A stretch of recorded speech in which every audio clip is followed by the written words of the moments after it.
Yes, sir. Yes, sir. Welcome to another edition of Sports Shop 27. I'm your host, Jermaine Coulter. And to my far right, we got Kevin Johnson, KJ, my main man. And today's special guest, man, we got a legend in the house tonight. This guy right here was one of the premier quarterbacks in the SEC in the late 90s. I mean, he led the team and a lot of passing yards. He's the reason for the dual quarterback at the Gamecocks. Could run it, could throw it, had a lot of stars around him. He also played in the NFL, the Cowboys, the Bengals, the Ravens, the Bears. Played with a lot of teams and a lot of great athletes. You guys know this guy if you're from the area or if you've been watching football over the past 20 years. He's one of the premier quarterbacks in the NFL. He won the Super Bowl with the New York Giants. He goes by the name of Anthony Wright. What's good, Anthony? Wright, what's up? Thanks appreciate you guys having me on your show. Yeah, so glad to have you, man. It means a lot. For the people that don't know you, Anthony, I don't know what planet they live on. Let them know where there you go. You're from and a little bit about your background. Well, I'm from North Carolina. I'm from the eastern North Carolina. I went to a school by the name of West Craven. I graduated from high school in '94.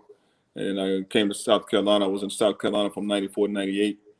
And then from '98 to 2008, I played in the NFL. So that's a little background on kind of like where I'm from and kind of like going to college and then going to the league. Oh, yeah, man. So what age did you start playing sports, and what sport was your first love? Well, coming up, I was a big Michael Jordan fan. Oh, yeah. Basketball. Go out there in the yard. Yeah, right. You know, but yeah, tongue out all of it. Yeah, listen, I had tongue out. I had the sleeve, the calf sleeve. I had the wristband on my forearm. There you go. Listen, I was doing it all. You know what I mean? I was trying to move like I was trying to walk like him the whole nine. So, I would say that. That the basketball was probably my first love, and then I just enjoyed football. I enjoyed competition in general, and football. I just happened to be better at football, and so I just kind of I excelled in football and just kind of went from there. Really. Yeah. What position in both of them? Well, in basketball, I meant to say what position in basketball. That's what I meant to say. Well, in basketball, I was like a point guard. And then when I first started out in football, I was playing tight end. And so I played a little tight end. And the reason why I started playing quarterback was, I never forget, I was in 7th grade. And we only had one team at my school in middle school. And so the 8th grade, with the 7th and 8th grade, the varsity defense needed a scout quarterback. And my cousin kind of promoted me as being the scout quarterback. And he was like, "Yeah, Ant can do it," and that's pretty much started my quarterback career. You know, I went out there and I did a scout team for the older guys in middle school, and ended up playing quarterback the rest of my life. Wow. I know. So how you start, so how you finish. Yes, sir. What's meant to be is meant to be. You know. Hey, you're right. You're right. So talk about the area you're from. Talk about a little bit about the community. The people that inspire you from there, coaches, family members, other athletes or teammates. Talk about your community a little bit and how you, grew up in North Carolina. Well, I'm from a small town called Vanceboro. Not many people, but we have put out a lot of product there. We have put up a lot of NFL product. We had a guy by the name of Lee Beckton. He played in Notre Dame for a little while. Most recently, we had a guy by the name of Justin Hardy. He was a wide receiver for the Falcons for a little while. We had my cousin Jesse Campbell. He played for a while. We also had a couple other guys that played in the league for a while. So it's definitely a small town, but it's closely knit and very supportive. And thank God I had my mother and a father that really took care of me and really supported me and really had my back, when I was trying to be successful. One of the more intricate stories about me is that I worked in the tobacco field as I was coming to school. Right, so middle school, high school, I worked in the tobacco field in the summer, and I was just telling some of the kids over at the school that I work at that I was waking up at 4 o'clock in the morning, and I was probably getting off work around 4:30 or 5. I was going home, take a shower, and then go to football practice at 6. And so that was kind of like my thing that I did. And I tell people all the time, like all I knew was go, right? I didn't know anything else. I just knew I had to go. And so I went to work. I knew I had to go. I went to football practice. I knew I had to go. And it wasn't nothing else. It wasn't no I'm tired or something like that. It was I got to go to work. I got to go to football practice. And so that really that was really like my foundation for being able to go through a lot of the things that I was able to go through and able to be successful in the NFL. Yeah. Hey, what other role models you looked up to besides Michael Jordan? I know you talk about basketball. Do you have any role models in football also? Oh yeah, I mean when I was coming up, initially, obviously Joe Montana was that guy. Yeah, so I was a big Joe Montana fan. I was a big John Elway fan. Actually, I wore number 7 in middle school to be like John Elway. All right. And then as I continued to, get older, I think at the time East Carolina was starting to pick it up the pace a little bit, and so I became a big Jeff Blake fan, and then I became a big Charlie Ward fan. Charlie Ward kind of took me into college. By the time I got to college, I had a big old poster of Charlie Ward in my locker, and he, and so that was special for me because I was always a big fan of his, and so but those were pretty much my role models when it came to football. Nice, man. Yeah. Good. So you played tight end starting out, and you end up getting a nod as a scouting team quarterback. Yeah. Talk about your first start at quarterback, and what age were you? My first start at quarterback came in middle school, actually. All right. When I played Pop Warner, I was tight end, and I was going into the 6th grade. The coach for junior Pee Wee was going to actually give me a chance to play quarterback. I think he was able to tell that I could throw the ball well from much just out there messing around, playing around. Oh, yeah. And so he gave me an opportunity to play quarterback in 6th grade. But when I got to the 6th grade, they ended up canceling Pop Warner football at that particular time. So I wasn't able to play. And so my first time really playing was probably 8th grade. And so 8th grade came along, and I was the quarterback because I had been running the scout team quarterback. And I just remember going in, and I wasn't really nervous. I knew my plays, and I knew what the coach wanted me to do. And to me, it was just competing and playing football.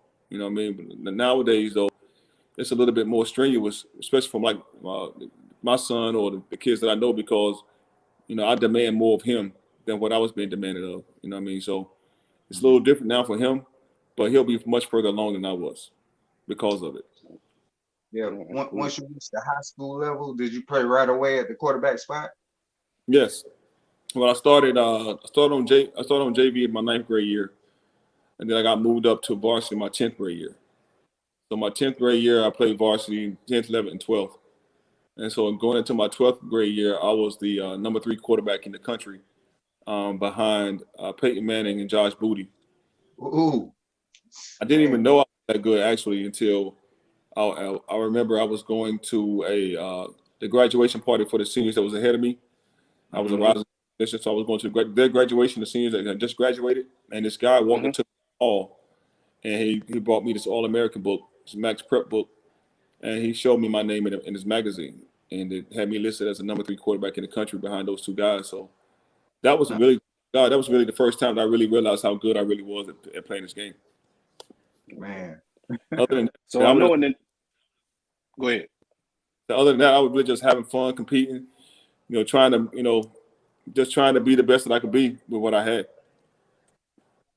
Cool. So I know in the 90s, it was a lot of, in high school, middle school, a lot of run offenses. You playing football back then, what type of offense were you running? Option, or was it shotgun, or was it something totally different? I formation or pro set? Which one? We ran the option. So triple option. Well, I don't think it was a triple option. It was a dive option. And so we ran a dive option, and I probably threw the ball 10, 15 times at most starting out. But for me, like I said, when I left out of high school, I really didn't know anything about coverages. I got taught that when I was in college.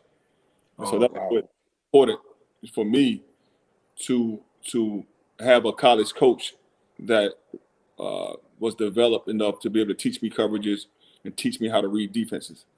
So when I went to South Carolina, a guy by the name of Coach Reeves was hired. He's passed now, rest in peace.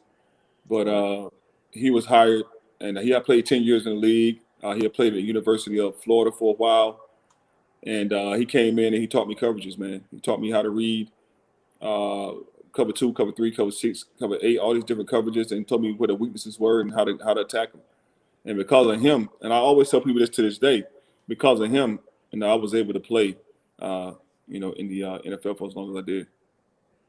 Oh yeah. Cool. Hey, talk a little bit about the head coach at your high school.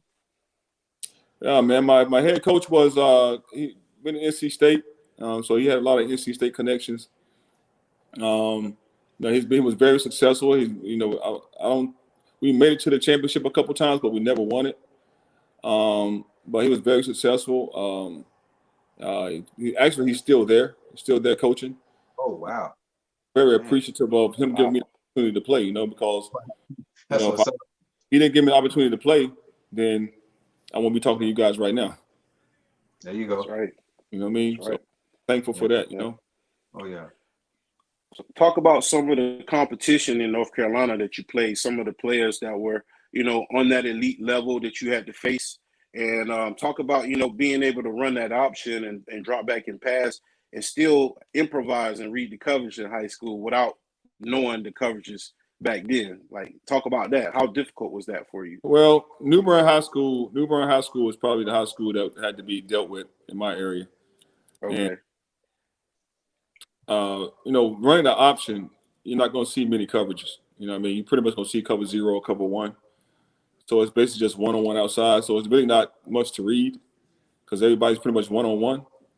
And so, that made it difficult for me when I was selected to the Shrine Bowl and when I was selected to the All-American Bowl that was in Pennsylvania. So when I went to the Shrine Bowl and I went to the All-American Bowl, I really struggled because I didn't know what I was looking at. I didn't know the coverages. I didn't know how to read them. And so I struggled in both of those games. So like I said, when I came to South Carolina and they had Coach Reeves there and he taught me the coverages, that's when I really kind of took off. Okay. So did you guys make it to playoffs or deep in the playoffs in your region? Yes, we always went to at least the third round of the playoffs. But we always ran into Tarboro, and Tarboro was a tough team. They ran a triple option, right? And so it was like they were in cards back there, and we never knew where the ball was. You tackle the quarterback and the fullback had it, tackle the fullback and the running back had it. You tackle the fullback and the tailback and the quarterback had it. So they always beat us with the triple option. We always had problems with that, and we never could make it past them. Okay. Did you ever play any defense coming up in high school? Did you play 2 A's or just one? Yeah, I played defense one time. Yeah, I played safety. I played safety. Funny story about me playing defense. I'm back there playing safety.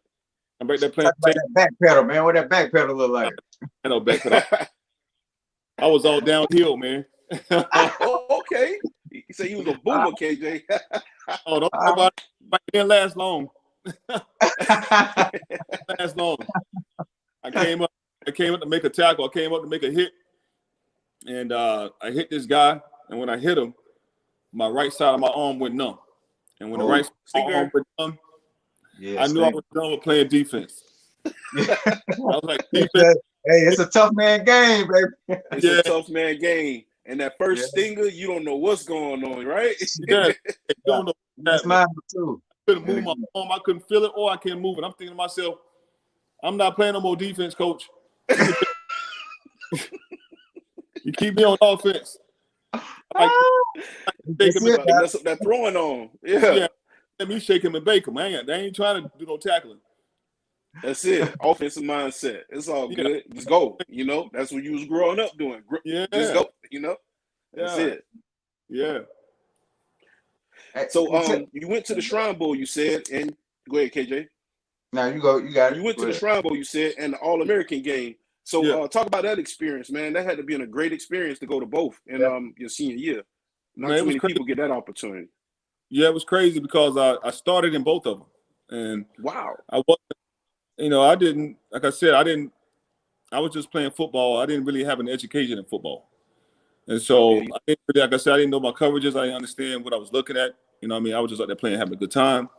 And then when you start playing in more organized settings, you have to really actually know the game of football. And so for me, you know, when I played in the games, I remember leaving out of the games with a terrible feeling. Like I was like unsure feeling because, you know, I went into those games and didn't play well. But in actuality, it was good because I learned from that. And I know now that I didn't know the game. And so it's part of my passion now is to try to teach these guys as much as I can teach them so that they ever get a chance to get to that point, that they'll have a better chance of being successful on those stages as opposed to myself. Prepared, that's right. Yeah. So coming out of high school, what schools did you turn down and why you chose USC Gamecocks? Well, I mean, I was getting recruited by a ton of different schools, and you know, but mostly I was getting recruited by a lot of ACC schools. And so going to ACC schools back then, you know, a stadium would hold at max 50,000, right? So at the max, and so I was brought to a North Carolina Florida State game by North Carolina, and they were packed out about 50-some thousand people. And then South Carolina brought me to a South Carolina Clemson game. And so, mind you, I went to all these ACC games and seeing all these different ACC games, and then I finally went to an SEC game. And so I step in the arena, and it is packed, right? It's packed. It's loud. There's more people than I've ever seen. Oh, yeah. The whole stadium is rocking. You nervous, ain't you? You nervous? Yeah, I'm in here like, is this real? Like this is real football. Like this is how they do football. Yeah, man, big time. And so at that point, I was like, okay, I know I want to play. I knew I wanted to play in the SEC because I didn't want to go to the ACC and be like a second rate with the football team. Because, you know, ACC is basketball conference, right? Yep. Back in that time, yep. All right, that time. Yeah. Over there, you're gonna be. If I go to North Carolina, it's gonna be the basketball team and the football team, right? So, and so when I stepped onto the South Carolina campus and I was able to feel that energy and see the love that they have for that sport, I was pretty much sold. But what really sold me, what really sold me was I told you I was a Charlie Ward fan. Right, I was a Charlie Ward fan, and I really wanted to be like Charlie. And they went and got Brad Scott. Brad Scott was the offensive coordinator. Oh yeah, out of the state, and they went and got Brad Scott. And I wanted to run the Florida State offense. I didn't want to go to the ACC and run the option.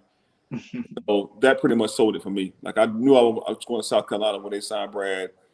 I'm a Charlie Ward fan. I wanted to run the fast break offense, and that did it. Okay. So you get to Carolina. Go ahead. You get to Carolina on your visit, and you choose them. Who's the guy that you know, showed you around campus and things of that nature? Who was that guy? Took you under their wing? A guy by the name of Lee Wiggins. Lee Wiggins was, I think he was a year ahead of me. He was a DB, and took me around the campus. I didn't really do much though. I wasn't one of those guys that like to do a whole lot. I just lay low, but for the most part, you know, we went around the dorm and met some of the older guys, and they greeted me, and I think we might have even went out to like a little party that night or whatever. But for the most part, you know, like I said, I was just one of those guys that wanted to see the facilities, feel the atmosphere, see the stadium, and just be a part of that process. And so making the decision to go there, like I said, with Brad Scott coming in and having a chance to run that offense, that was like the key thing for me to make that decision to go to South Carolina. All right. Okay. Yeah, I know you redshirt your first year. Yes. But when you finally got the opportunity to get on the field, man, how was it? It was amazing, to be honest with you, because like I told you, after those All-Star games that I played in high school, there was a little hesitancy. I was kind of hesitant about, going and playing college football, because here I am. I played in these 2 All-American Bowls. I played in these 2 bowls, and That's I did. right. So I was kind of unsure of how it was going to turn out for me in college. But once I was able to get in and get settled down, and like I said, be taught the game of football and know where to go with the ball and know what I was looking at, it became easy. I became comfortable, and Okay. Once I got that part of the game down, once I got the knowledge part of the game down, and understanding what I was looking at, the game itself was just, football was still football. So Yeah. one of those things. So we got 1981 tight end Bubba Diggs say ACC had more draft picks in the day. Laugh out loud. Death Valley stayed deep as far as capacity. Come on, man. Laugh out loud. Enjoying the show, guys. So he's a former national champion, Bubba Diggs, tight end with Clemson University. He's just joking and picking with us. Yeah. Hey, good to see you, Bubba Diggs. Thanks for tuning in.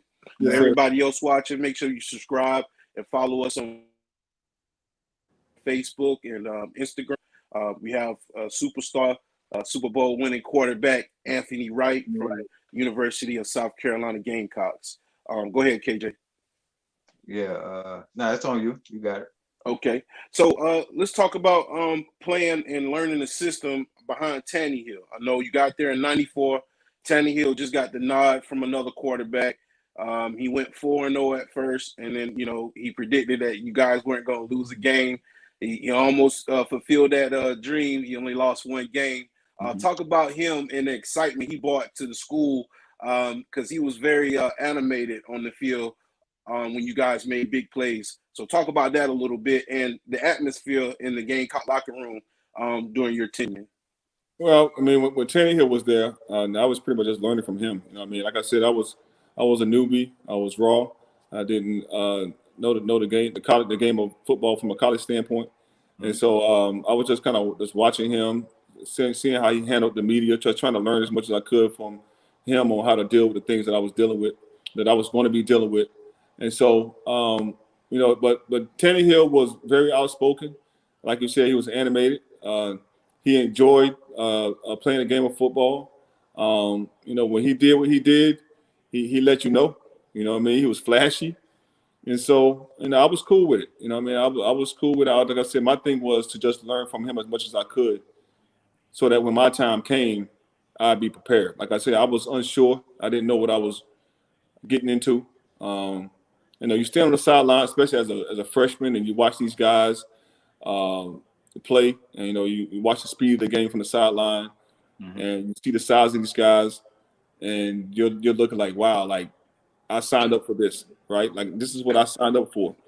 And then as you get older and you start getting more experience and you start to do it a little bit yourself, that confidence comes, and that's kind of what happened for me. I just watched Tannehill, and I was like, okay, if Steve can do it, I can do it. I just gotta try to just take bits and pieces from him, and then just add it to my game, and then when my chance comes, I'll just see what I can do. And talk about the importance of having a good offensive line. You know what I mean? I mean, so you can have enough time to throw, all those different things. Yeah, a quarterback can't do anything without his offensive line, right? So it doesn't matter who you are.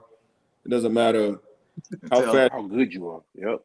You gotta have an offensive line, and if you don't have an offensive line, you're probably not gonna be successful. So, I have a good offensive line for a few years while I was there, and playing in the SEC is tough, man, because you're playing against gorillas every week. You know what I mean? Yeah. Even the teams that you think you can take a break on. They coming, baby. Yeah, you might slip up and get beat. You know what I mean? Like Vanderbilt or somebody like that. You think, okay, I got Vanderbilt. At the time, Kentucky's good now, but when I was there, you looked at Kentucky like it's a possible win. You know what I mean? But when you look at their schedule, and at the time you had Tennessee, you had Florida, you had Auburn, You was playing all killers week after week. Like, and you're looking on your schedule and you're trying to find that easy win. Yeah. Right? Yeah. You know, we had Orange Crush Month, right? And so, like, I think in November, we'd play Tennessee, we'd play Florida, and then we'd play Clemson.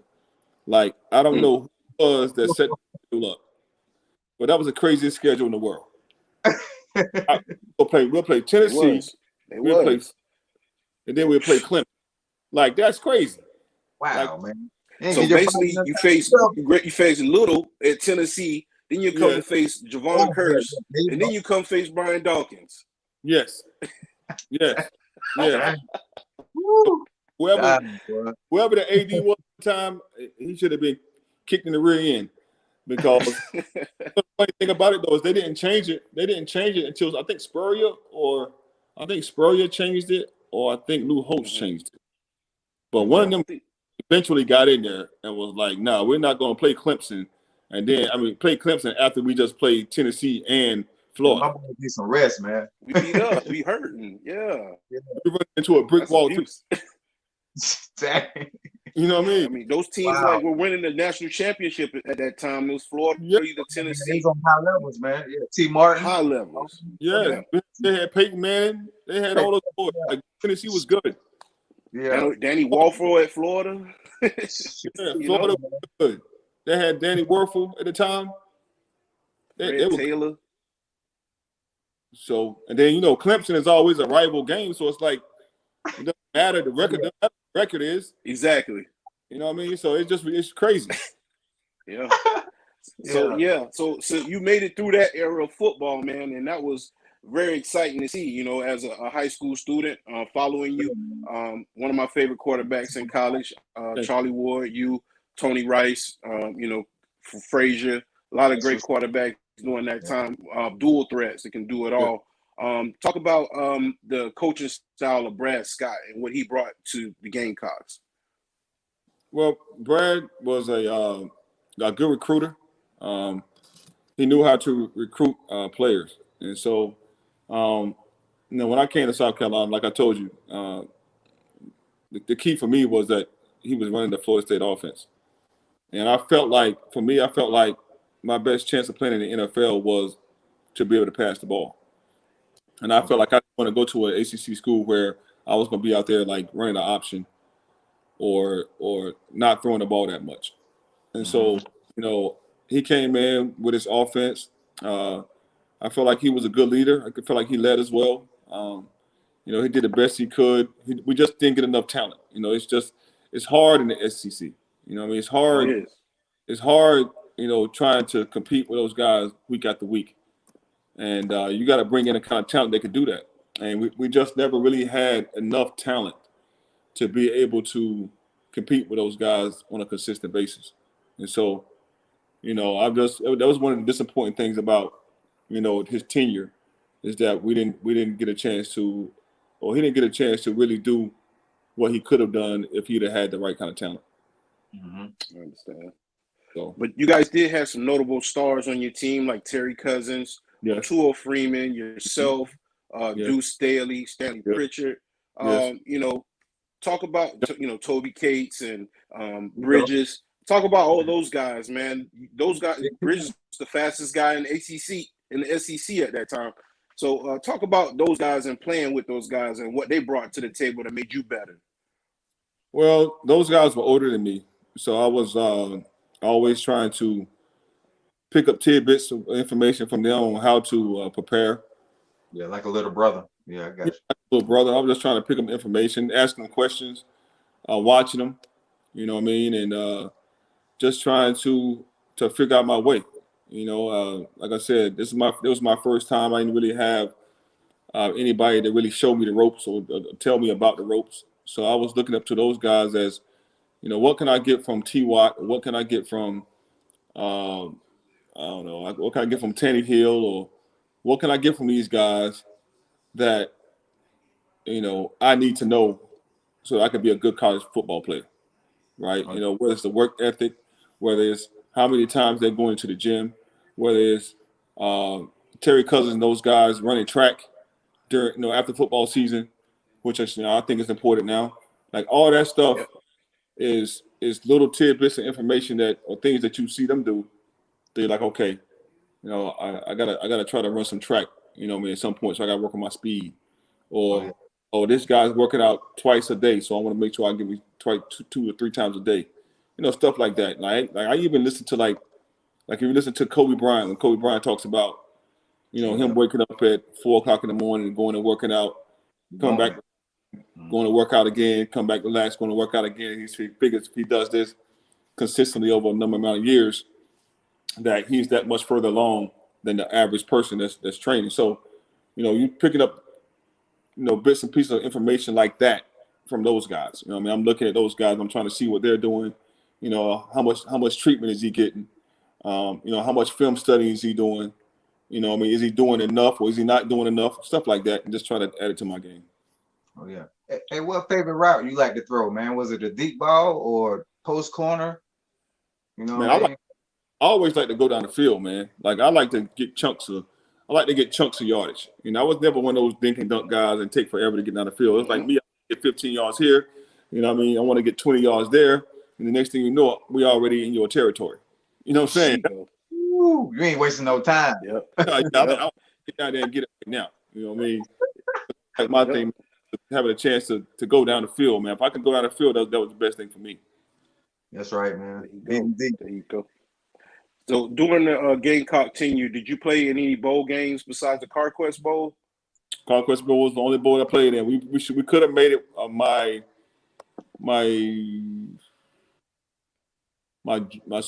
junior year, but I got hurt. My sophomore year, we could have made it, but I think Tennessee ended up losing to some no-name team. They ended up pushing them down. They ended up kicking us out. So then my senior year wasn't a good year. So I missed 2 years that we could have went, but one was injury and another one was just being unfortunate. Yeah, that's right. Yeah. Okay. Cool. Well, we got some highlights, man. It's against Tennessee. You guys playing Peyton Manning at the time. I think you guys was home. Yeah. I mean, he had a lot of weapons, Nash, Peerless Price, some speedsters back there. Yeah. So let's go ahead and take a look at it. For you guys that's watching, make sure you subscribe on YouTube and make sure you follow us on Facebooks and Spotify and Deezer. All right? Thank you. Here we go. Al Wilson has moved to the right linebacker position. And here comes the pressure from Lillard.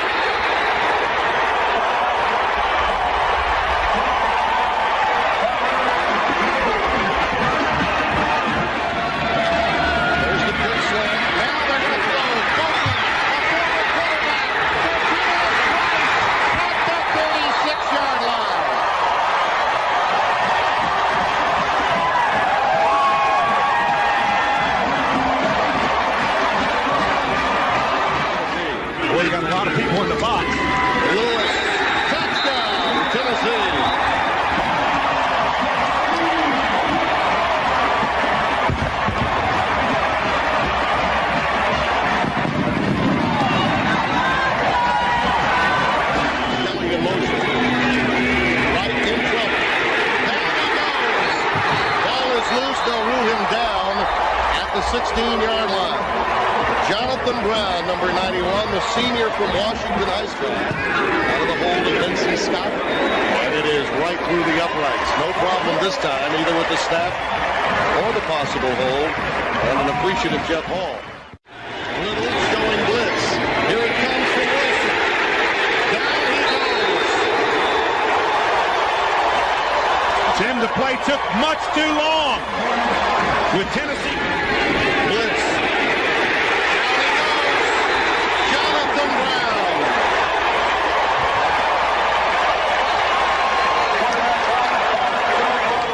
To Anthony Wright.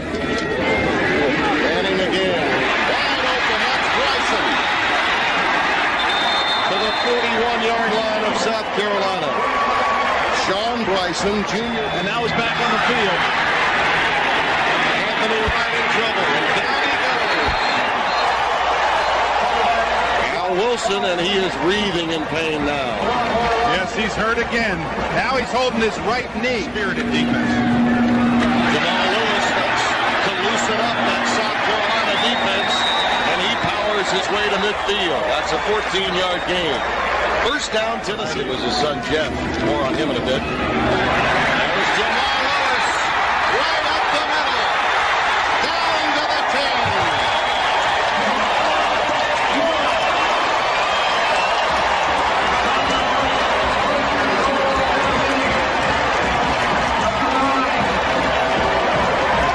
Defense can only play with so much spirit. You've got to take the pressure off with offense.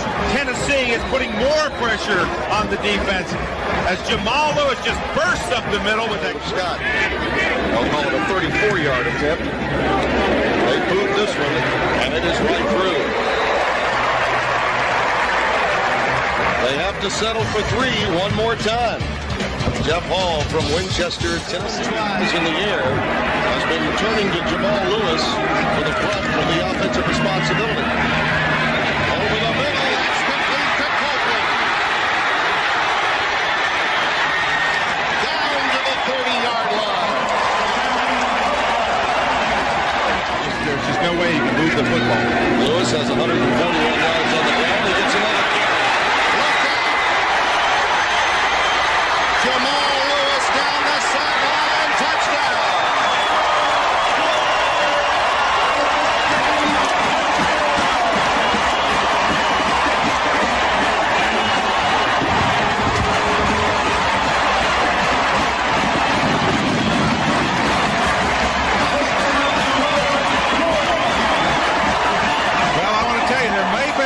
On this, it may not have been a flag, but I looked down and Spencer Riley got a block in the back right there. You see Spencer Riley, number 68, kind of twisting them around, but they got away with it. And look at the results. Jamal Lewis down the sideline. Just keeps that balance. Boy, he is a game breaker. Victor Payne sacked back at the 12-yard line, and they're teeing up on him now. Jonathan Brown, winner. What a spirited defensive play he's had. There's a quick reverse off the quick snap. Nothing doing for Kerry Hood. You just can't run wide on this Tennessee defense, whether they have their second or third unit in or their first. The announcers for Tennessee's offensive output today, and that will be addressed by Fuller after it. Snap gets away from Payne. Now Little is after him, or has it.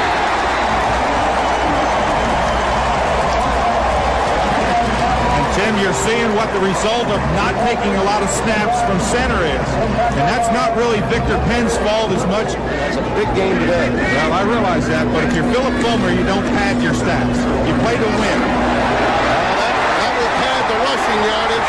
Levine inside the 35 to the 32. They've been successful with the run, and that's why you run them. Yes, sir. All right. I figured somebody must have pushed the wrong. Huh? It must have been the wrong highlight. Man, Tennessee. Man, hey, listen. Tennessee was crazy back then, man. I put that highlight up. Didn't look at it all the way through, but however, man, I just wanted to make sure that I cover the competition that y'all played that year and during that time. That defense, because it goes along with the storyline you was talking about, South Carolina, and how you guys were outmanned at that time with the SEC. Tennessee was very, very good, and also Georgia. A lot of good players was out there, man. And you guys didn't have a lot of time back there. Talk about that frustrating time back there with the Gamecocks playing against Tennessee, because it's not how you start; it's how you finish. Yeah, man, it was tough, man. It was tough. It was just they were a good team. They were fast. They were physical. They did a good job of corralling us with their speed and with their strength. So, just one of those games where you just like, they just had more talent than we did, and it showed. All right, cool. So you leave South Carolina. You go as an undrafted free agent. Talk about your process and getting ready for the NFL. I went to the combine. Did well at the combine. Then I waited for the draft. When the draft day came, I got picked up by Pittsburgh. Did a couple years with Pittsburgh. Then I did a couple years with Baltimore with the Cowboys, and then I was able to go to the Baltimore and do about 4 or 5 years of Baltimore. Then I did 1 year with Cincinnati, and then I finished off my career with the Giants. Okay. All right. So talk about playing with Dallas a little bit. You played with arch rival Quincy Carter. You know, at Dallas. Talk about that atmosphere playing for Jerry Jones. Playing for Jerry was interesting. He's a businessman. You know, out of all the organizations that I played for, that would probably be the least one that I enjoyed, to be honest with you. But for the most part, you know, I mean, you know, I'm appreciative that I was able to play for him because that's where I got my first start. You know, I mean, first start came the Cowboys, and then I was able to kind of like use that to boost myself to go play for other teams. All right. I got more highlights for you, Anthony, man. Don't get down real quick. I got some more highlights for you.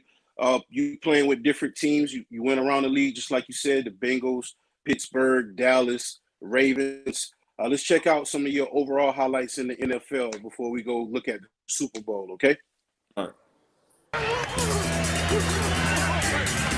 Wright. It's first down and 10.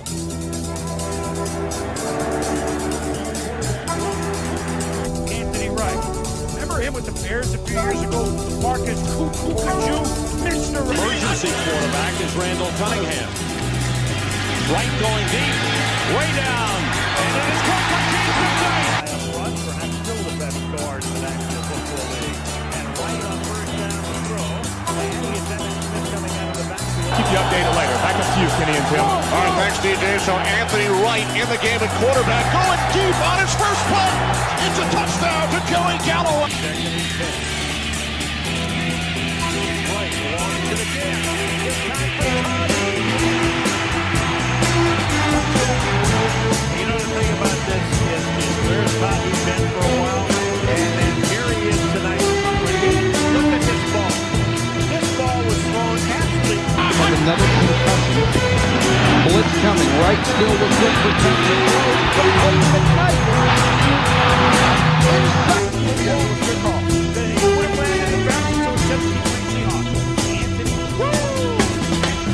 Travis Taylor, and he has the brain to get up and go 43 for the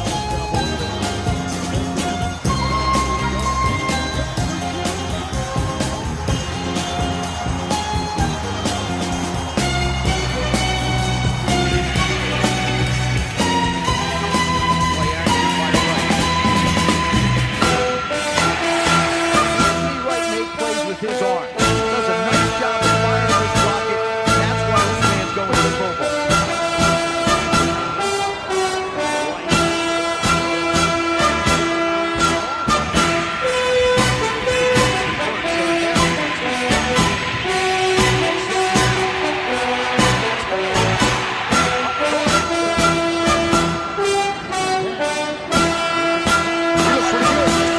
A strong arm in South Carolina.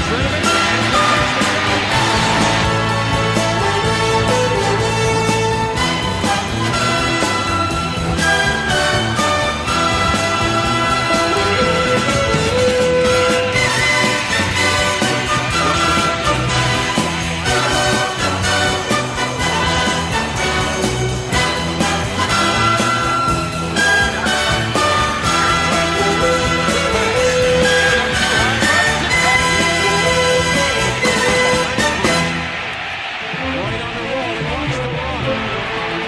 20, the other quarterback on the roster, and that's athletic ability to get outside. Orlando Brown, his right tackle,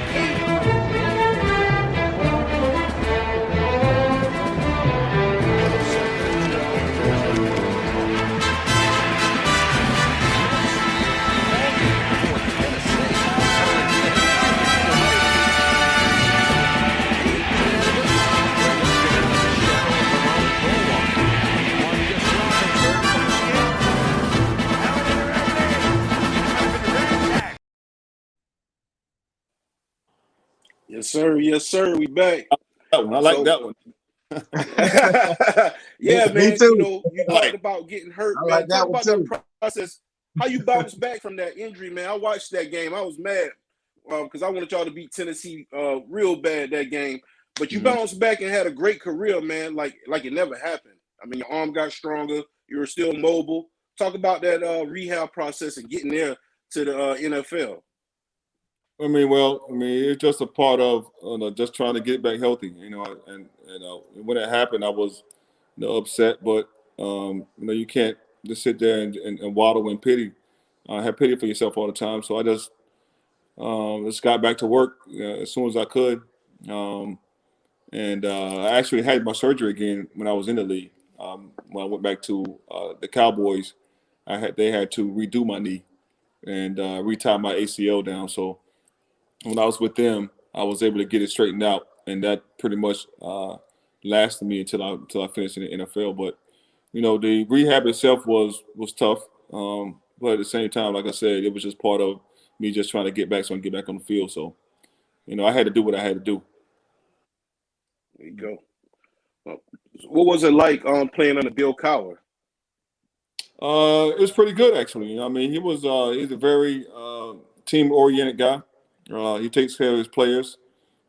He sets his boundaries. He sets his structure, and you just follow it. As long as you do what you're supposed to do, you're gonna be in good hands. You know what I mean? So he's one of those kind of guys that I could work for any day. Okay, cool. And what about Tom Coughlin? Same thing for him. He was the same way. He set his boundaries. He set his rules. And you just follow his rules. One of the things that a couple of the guys didn't really get along with was the whole 5-minute rule. He was like always 5 minutes ahead of the real time. But I didn't. Again, if that's how he wants to play this game, I could do that. I have no problem with it. And so I didn't have a problem with Coach Coughlin. I actually love the guy. Okay, yeah, cool. And so when you was playing quarterback, who was the best defensive backs out there at the time when you was playing? Oh yeah, obviously, one of the highlights you showed, I was able to complete a pass on Dion. So I bombed Dion a couple times, and I reminded him of that when I played with him in Baltimore too. And so, hey, got you, Dion, got you. Right, same game. But man, Dion was on that team. Champ Bailey was on that team. Fred Smoot, Darryl Green. Yeah. Wow. I played defensive back group. Yeah, I played against some of the best, and I was able to.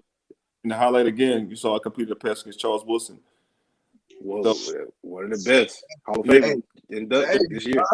So a touchdown with him. So but when you're out there playing, man, for the most part, you're not really thinking about that, man. Like I didn't.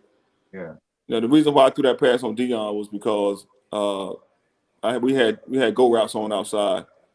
And Dion was pressed, and Champ was off at about 8-9 yards.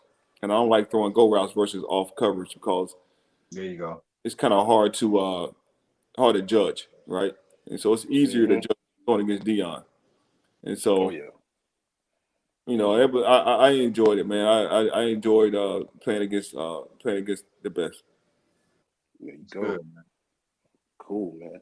So you get to New York with Coughlin. You're behind Eli, man. Yes. And then talk about Eli's preparation. Since you played against his brother, ranked 3 in the nation in high school, played against him at Tennessee. Now you playing on a team with his younger brother. Talk about playing on that offense with Plexico Burris, Tyree, and also Brandon Jacobs and those guys. I feel like we had a solid offense. We just was thorough all the way through. We had a big playmaker with Plex. I had a Monty Toomer who was a possession guy. You had running backs with Brandon and Bradshaw, and then you had a great quarterback in Eli who could manage the team well, who knew his stuff, and who knew what to do with the ball, know how to get in and out of plays, and so that's kind of what made us tick. You know what I mean? And I think when we won the Super Bowl, we got hot at the right time, and we gained confidence at the right time. I think you guys was a wild card, right? Yeah, we were a wild card. We went all the way through. Yeah, we started out in Tampa first. We went to Tampa, then we went to the Cowboys, then we went to Green Bay, and then we went to the Super Bowl. All right. Yep. Yeah. We're gonna go ahead. That takes us into the highlight for the Super Bowl. Let's go ahead and check that out real quick. Congratulations on your ring. All the hard work paid off. Thank you. Thank you. No problem. Well, here are the New England Patriots, one win away from the second perfect season in NFL history, taking on a Giants team that started 0-2 this season, winners of 10 straight on the road, and they come rolling into this game with a lot of confidence. Tynes will try from 32. Good snap. Good hold and a good kick. Maroney right side. Touchdown, New England. Kyle Brady was able to shield him just enough, and then some tough running by Lawrence Maroney. 2nd and 3. Play action. Over the middle. Touchdown Giants. David Tyree. Watch where Eli Manning's able to put this throw. Anything less than a perfect throw there could very easily have been intercepted. It's 3rd down and goal. Brady throws. Moss. Touchdown. Corey Webster was in trouble as soon as he started backpedaling off the line of scrimmage. They doubled Wes Welker on the inside, and they left Corey Webster one-on-one on Randy Moss. And it just wasn't a match. 3rd down and 5. Pressure from Thomas off the edge. Eli Manning stays on his feet. Airs it out down the field. It is caught by Tyree. Oh, my God. This ball's thrown, and Tyree just goes up for it like a basketball player. Harrison trying to knock it down. And Eli, man, I don't know how he got out of there. I thought he was on the ground, and then he came out of the pile and just slings it. That's a great catch by David Tyree. And now with 59 seconds left, the Giants needing a touchdown. 39 seconds left. Manning lobs it. Burris alone. Touchdown, New York. Take a look at this route here by Plexico Burris. A great job. Ellis Hobbs in coverage. He starts to the inside just enough to sell the slant. And then he goes to the corner, and it worked beautifully. Eli Manning puts a little pump fake on him to get him to bite, and then goes to the corner. The Giants have won the Super Bowl. It will go down as one of the biggest upsets in Super Bowl history as the Giants win it by 3. Yes, sir. Yes, sir. You did get in that game, but I couldn't find the clips. Talk about that experience, man, and that catch. You being on the sideline, you playing the Super Pats in 2008. They loaded with Randy Moss at wide receiver. I mean, that wasn't fair, man. You got 2 GOATs on one team, and they throwing it to each other. I mean, they had 50 touchdowns. You know what's crazy, man? What really propelled us in that game was we played them the last game of the season, and we almost beat them. Oh. Yeah, we almost beat them the last game of the season, and they snuck out with a win. And I think that was a victory for us. Actually, I think that was the ultimate victory for us because we were able to use that to give us the confidence we needed to play them in the Super Bowl. So when we played them the last game of the season, like I said, man, we took them to the wire, and they were trying to go 17-0, and that game was the game that they were able to do it with. And so us actually giving them some legit competition, I think, gave us the confidence that we needed to beat them in the Super Bowl. All right, cool. So what work, right? Hey, so what happened after the Super Bowl, man? I know y'all had some fun, man. The parade and everything was crazy. Man, we had parties everywhere, man. There were parties everywhere. You know what I mean? You know what? It was so many parties. You know which party to go to. Wow. Like you got stuck on which party you wanted to go to. Like you didn't know if you wanted to stay at the hotel you was at. You didn't know if you want to go out in the streets. Yeah. It was crazy, man. It was jumping. It was crazy. It was unreal. It happened too fast. Like even the helmet catch. Like when it happened, you don't really have a chance to enjoy it because we were on the sideline trying to hurry up and get another play in. Yep. We're on the sideline yelling, to get another play in so that they won't review it. Yep. Yeah, I got you. Yeah. When they review it, it's like, you have a little time to like, did he catch it? Did he not catch it? You kind of like trying to figure out if he caught it. But ultimately, man, I think that I think that that was probably one of the greatest Super Bowls ever. It was definitely one of the greatest catches ever, for sure. I'm telling you, yeah. They were trying to catch the 72 Dolphins that year. That was the only game they lost. Yes, 18-1, baby. 18-1. Man, and y'all beat them by 3 points, man. And from a wild card standpoint, that's awesome. Yes, that's hard to do. And go in Lambeau on the road, everywhere. Oh, yes, we went to Tampa. That's hard to do. Went to Tampa. After football, go ahead. No, I was saying we went to Tampa Cowboys, and we went to Green Bay. Man, that's hard to do. How was it like playing on Dallas, your former team, when you got to New York in the playoffs, going to Dallas? Man, I was acting the fool out there, man. Listen, every time we threw a completion, I was almost halfway to the field. I was almost on the start. You know, I almost walked down the star a couple times just to make sure Jerry saw me.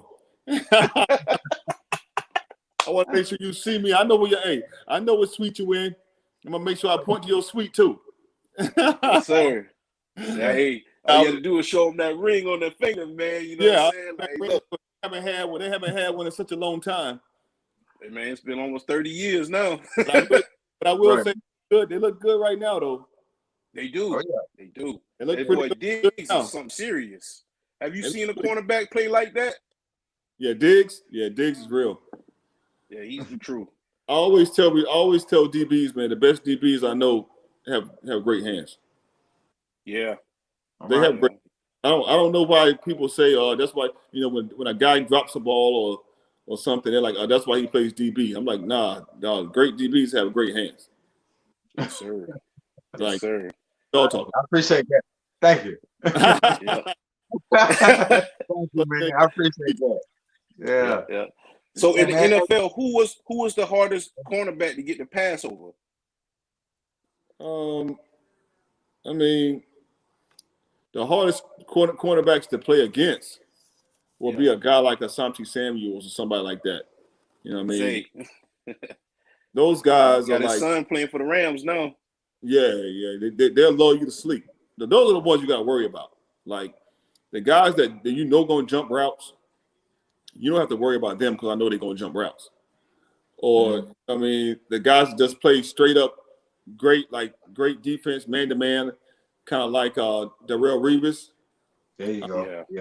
I mean, you just stay away from them altogether. But the guys that are scary, like the guys that are really scary, are those guys that lull you to sleep, that give you that hitch, all game. You get comfortable and go. And then you get into the fourth quarter with the game on the line, and you go to throw that hitch, and he break it on to pick it off. Those are the ones that scare you. Those guys them too many times. Yeah, those are the guys that really scared me the most. You know what I mean? I really hate playing against those guys that would give it to you, then you think you got it, and now they jumping it. Yeah, touchdown. Beating you the whole time. Because as soon as you part of their game plan.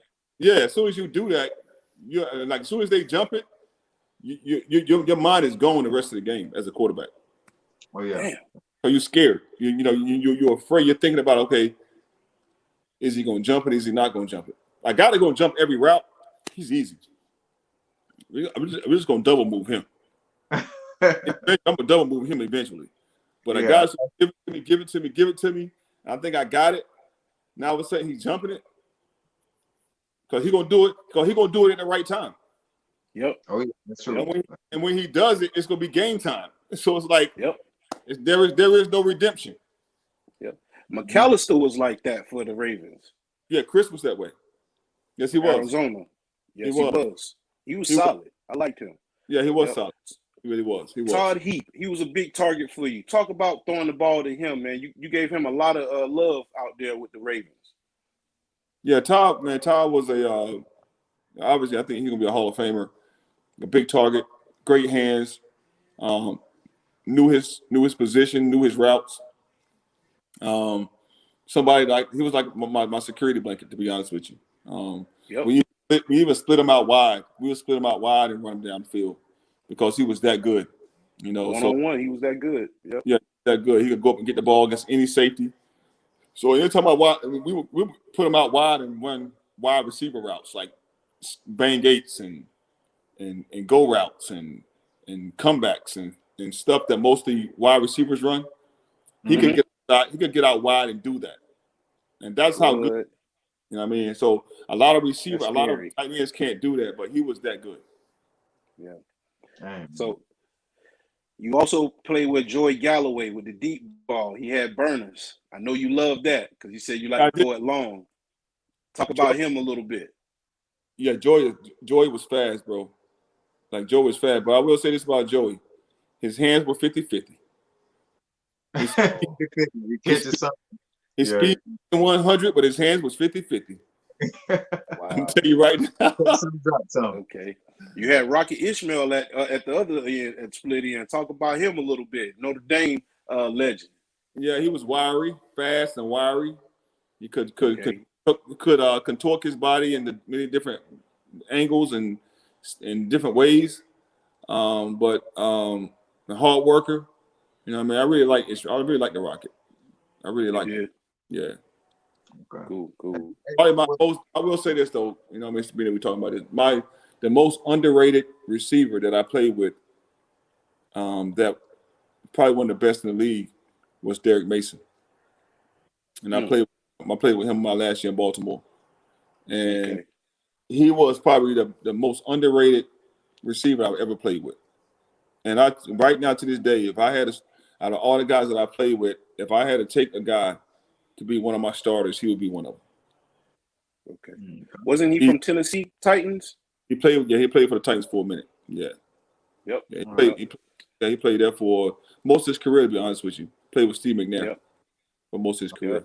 Yeah. Nice. Rest in peace, Steve McNair, another gunslinger. Alcorn State University, man. I mean, awesome guy. Could throw that thing. I mean, he was a fighter. He was a hard-nosed quarterback. Could take the hit and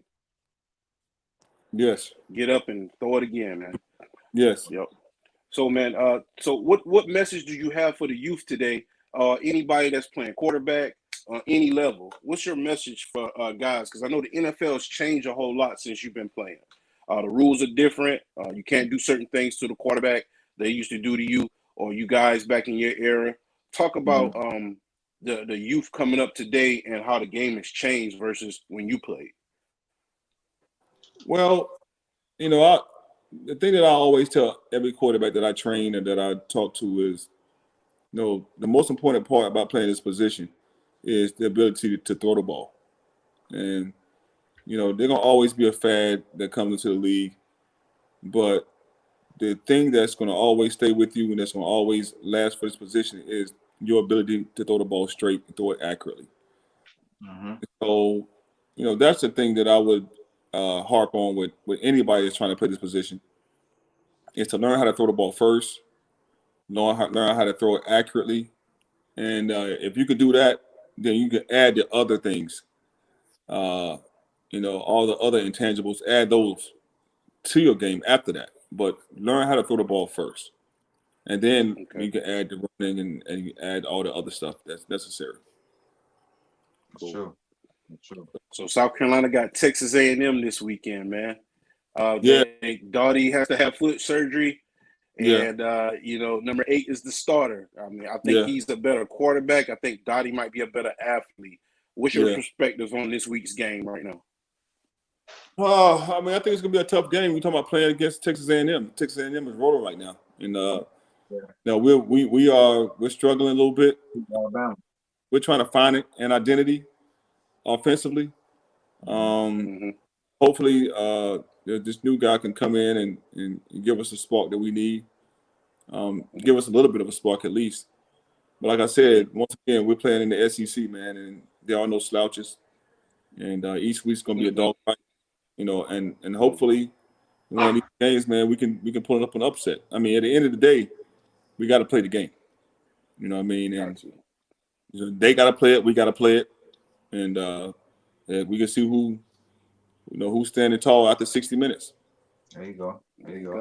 Never know. You know what I mean? Any given. Yeah. So let the people know. Life after football. Talk about life after football. What's going on now? doing some coaching over here at my local high school.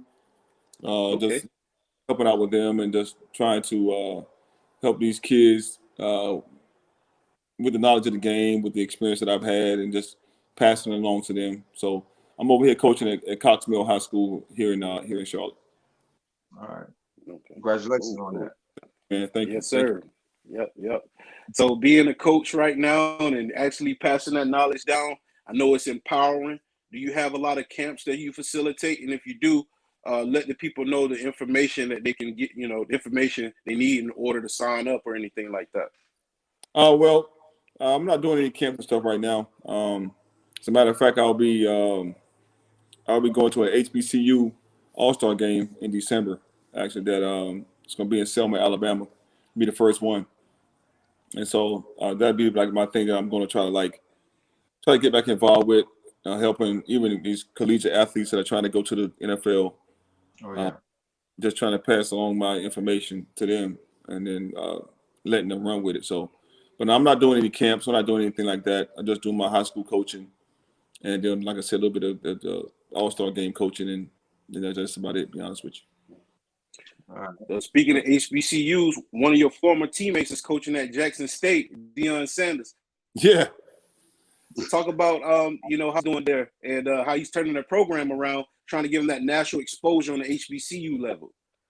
I mean, I think it's good. I think it's about time that somebody stepped up and gave the HBCUs their props. And I'm appreciative of the fact that he's able to do that. And hopefully, his success continues with that endeavor. Oh, yeah. Hey, before we head out, you have any shout outs for any family members, players, coaches? No, shout out to everybody. Just shout out to everybody that's listening, that checked in, that took the time to check this podcast out. I'm just appreciative of your time, and I appreciate you guys having me up here. I really appreciate it. And Big Pen, thank you, man. Yeah, man. So Yes, shout out to everybody that's watching and to you guys, really. All right, thank you, man. We appreciate it, Anthony Wright, one of my favorite college quarterbacks of all time. Charlie Ward, Tommy Frazier. Thank you. It's a lot more out there, man. But I had fun in interview you. I never knew this day would happen. I appreciate you coming on the show. For real, we'd love to have you back on, my brother. Thank you. For everybody that's watching, thank you for tuning in. You have tuned into another edition of the Sports Shop 27. I'm your host, Jermaine Coulter. And to my far right, my main man, Kevin Johnson, KJ. And today we'd like to thank special guest, former All-ACC quarterback, Anthony Wright, Super Bowl champion, and now current coach. All right? Let's take them to the next level, Anthony. Let's get those guys right back there, man. Congratulations on everything you've done, and we love to have you back on, all right? All right, for you guys out there, make sure you wear your mask, stay safe, and it's not how you start, it's how you what, Anthony? How you finish, baby. That's it. That's right. I'm out. Yo. Dang, he went out quick.